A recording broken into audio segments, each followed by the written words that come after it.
Here's your wrestling news for December 11th, 2025. Your headlines for today include: breaking, Randy Orton's WWE return date revealed after long hiatus; shocking finish planned for Cena vs. Gunther match, WWE twist revealed; WWE quietly changes massive rule for John Cena's final match; Andrade admits punching wrestler backstage, fight erupts; Cody Rhodes calls out WWE for leaning too much on legends; Jesse Ventura's status for Saturday night's main event revealed, and more. Randy Orton may have been off WWE TV for months, but if the new SmackDown promotional material is any indication, the Viper is ready to strike again. WWE has released the official poster for the January 30th, 2026 episode of SmackDown in Saudi Arabia, the final stop before the Royal Rumble, and Orton is featured front and center. The event is already boasting top names like Cody Rhodes, Drew McIntyre, Jade Cargill, and Aleister Black, but it's Orton's positioning that has fans paying close attention. If accurate, this could signal Orton's on-screen return after several months away. The last time he appeared on WWE programming was the October 3rd, 2025 episode of SmackDown, where he teamed with Cody Rhodes against Bronson Reed and Braun Breaker. After the match, Reed demolished Orton with multiple tsunami splashes, writing him off TV in brutal fashion. This sudden promotional focus comes shortly after WWE Hall of Famer Ric Flair publicly criticized the company for not using Orton to his full potential, calling him one of the greatest in-ring performers of his era. Randy Orton, he's third generation. Randy is the best male worker in the company right now. They don't utilize him the way I would if I was Booker, but I'm not. Now with Orton leading the SmackDown poster heading into the Royal Rumble weekend, speculation is heating up. Is WWE preparing the Viper for a dramatic Rumble return? And could this be the start of a major storyline heading into WrestleMania 42? Who do you think the Viper should target when he returns? Should Randy Orton go straight after Bronson Reed for revenge, or start an entirely new feud on the road to WrestleMania 42? Drop your thoughts in the comments below. In just a matter of days, Der Ring General is set to face the greatest of all time in John Cena's last ever bout, a moment that brings both excitement and heartbreak to the WWE Universe. And according to new reports, WWE may already have the finish mapped out, and it could be the most fitting end to Cena's legendary run. Dirt sheets indicate that one finish gaining strong internal traction involves Cena losing by passing out. As much as fans may resist the idea, the logic is undeniable. Cena has spent his entire farewell tour elevating younger talent, just as he's done for nearly 2 decades. Meanwhile, Gunther has publicly vowed to make Cena give up, and with his punishing submission arsenal, the scenario is entirely believable. More importantly, a pass-out finish protects both men. Cena goes out fighting, refusing to quit until the very last moment. Gunther gets the definitive star-making victory, proving he belongs at the top of WWE's next generation.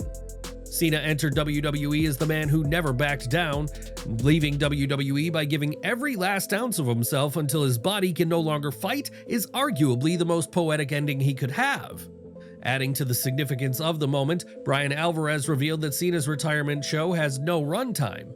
Unlike Goldberg's rushed farewell on NBC, nothing will cut Cena off. No hard commercial breaks, no time restrictions, no production clock counting him down. Right now, the Saturday night's main event show has no runtime. They can basically go as long as they need to. He added that Cena vs. Gunther is expected to open the show and may run close to an hour, giving Cena all the time he wants for the match and whatever post-match segment he chooses for his final goodbye. It'll probably take up the entire first hour, and when the show ends, the show ends. What do you think? Should Cena go out by giving Gunther the biggest win of his career, or should WWE choose a different ending for the greatest of all time? Drop your thoughts below.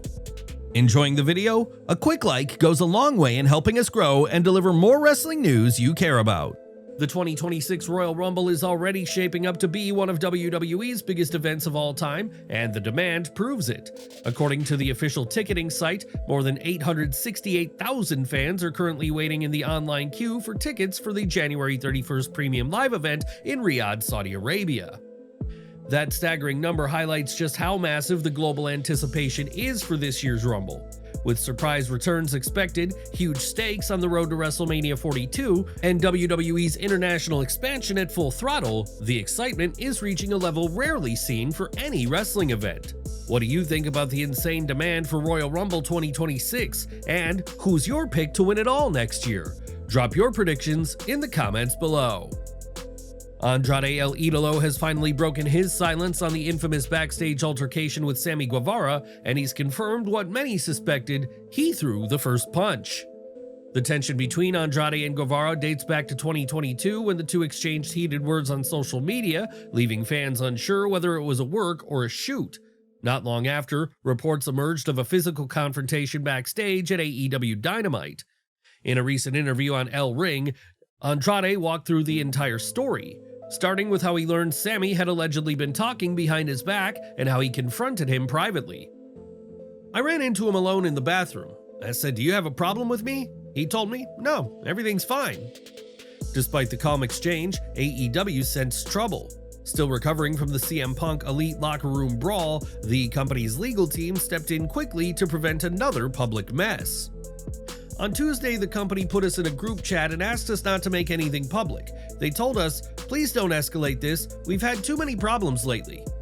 But when Dynamite Day arrived, the situation was already beyond control. Andrade admitted he was still heated and got further worked up after several fellow Mexican wrestlers hyped him up backstage, jokingly telling him to confront Sammy again. Andrade took it seriously. "I was already upset, and when I saw him backstage, I went up and boom, right to the head. Yes, we fought, yes, punches were thrown, but no one really saw what happened, just a few people. Roosh, Jose, my assistant, and someone from Private Party. Only they know what really happened." Before the incident escalated, AEW veteran Mark Henry tried to defuse the situation. "Mark Henry called me over and said, 'Is this real, or are you just trying to stir up drama?' I told him it was real. He said, 'Don't do anything dumb, let it go.' And I really appreciated that. It helped calm me down." But Andrade admits he ignored the advice. Security quickly broke up the fight.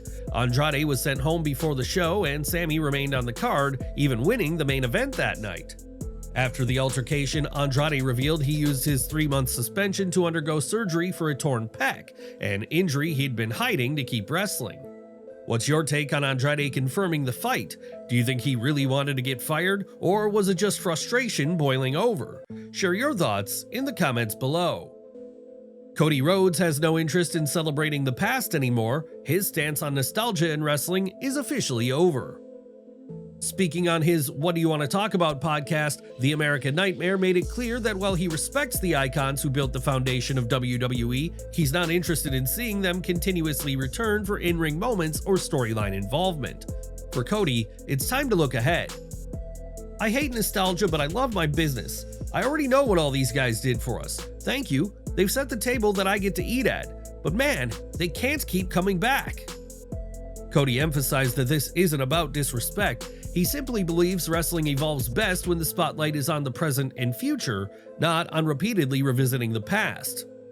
"From a wrestling perspective, we have to move forward. I don't want them coming back. I don't mean any disrespect. I want them to come to a show, sit and watch a show, watch what they've done for the business."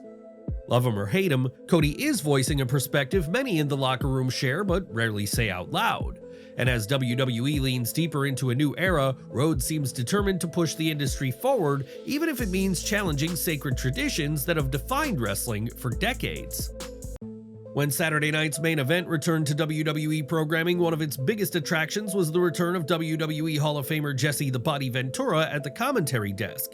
Ventura called the first 4 Saturday night main event specials, but his sudden absence from the last 3 broadcasts raised eyebrows, especially after his controversial remarks during the Damian Priest vs. Drew McIntyre steel cage match on the May 26th Saturday night's main event show. Speculation grew even louder in early November when reports suggested Ventura's WWE contract had expired and that he would not be returning to the company moving forward. However, that may not be the full story. WrestleVotes reported on Wednesday that Ventura is scheduled to be in Washington, D.C. this weekend, the site of John Cena's final match. While it's not been officially confirmed whether Ventura will resume commentary duties, it appears the WWE legend will play some role in the weekend's events. Whether Ventura returns to the broadcast booth or appears in another capacity, fans will be watching closely.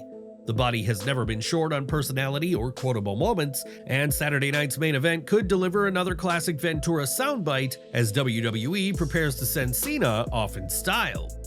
TNA Wrestling is heading to AMC in 2026, but fans hoping for a fully live Thursday Night Impact may need to pump the brakes.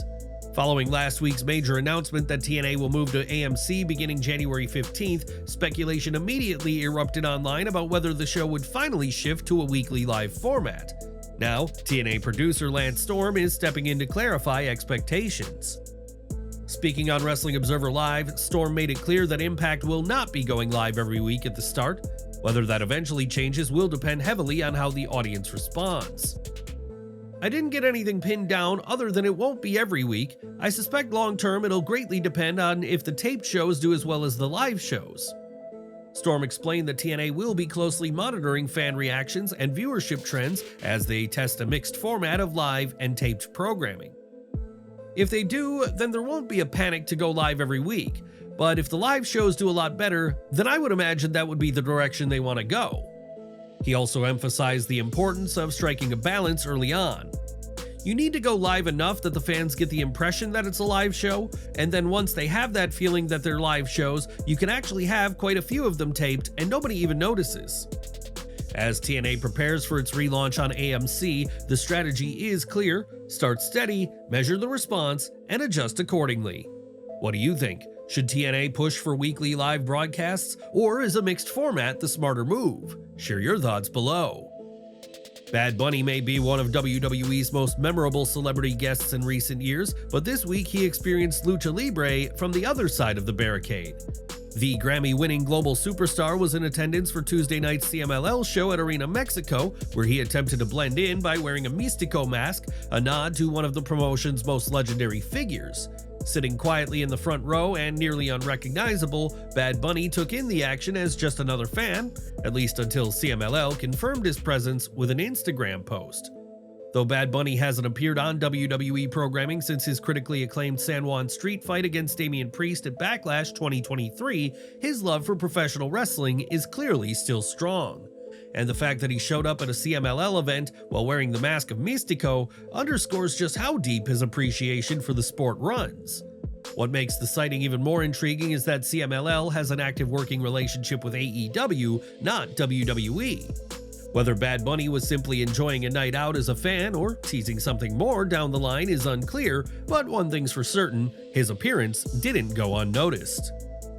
During this week's Raw, WWE announced that Leon Slater will team with Javon Evans to face the WWE World Tag Team Champions AJ Styles and Dragon Lee. Unfortunately for fans overseas, that appearance comes with a downside: Slater will no longer be working his scheduled WXW event. Sean Ross Sapp reported on Fightful Select that even before WWE made the match official, he reached out to WXW regarding Slater's withdrawal. Sources within the promotion cited scheduling issues, even though the booking had been arranged back in March. Once WWE publicly announced Slater for Saturday night's main event, WXW sources said this outcome was kind of what the promotion expected, though they would have preferred advance notice from WWE given the tight timing. The sudden shift also placed Slater in a difficult spot, caught between obligations. Sapp added that TNA sources expressed full support for Slater taking the WWE opportunity, viewing it as another sign of cooperation between the two companies. Slater's TNA contract is set to expire in 2026, making his current visibility and the doors opening for him even more intriguing.